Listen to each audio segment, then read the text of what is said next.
Alabama survives 29-22, the final. They escape the clutches and the grasp of Cocktober. They emerge victorious, down 22-14 in the fourth quarter. Late in the fourth quarter, Ty Simpson, Jeremy Bernard just lead them back as they escape South Carolina with a win. Alabama's been saying that their motto this season is Unbreakable.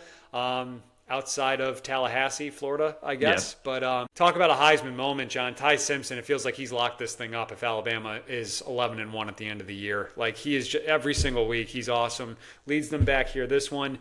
And, like, kind of starting to feel like they have that team of destiny kind of feel to them. That's kind of how I'm starting to feel about Alabama, that Kalen DeBoer is pushing all the right buttons.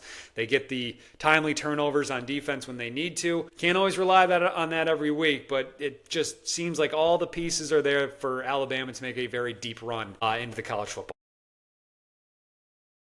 You know who's the leading receiver for them on Saturday? No, I don't. The big fella. Daniel Hill was their leading receiver. Really? He had 4 for 76. I think a lot of that had to do with like a 40-yard catch in there, but that's crazy. That they're like short yardage back can do that. That just shows they have so many different ways that they can beat you. It's absolutely unbelievable. And Simpson, not a particularly sharp day from him. Like under 6 yards per pass attempt, but guess what? When the Tide needed to play, who was making the play? Simpson was. I mean, it's just.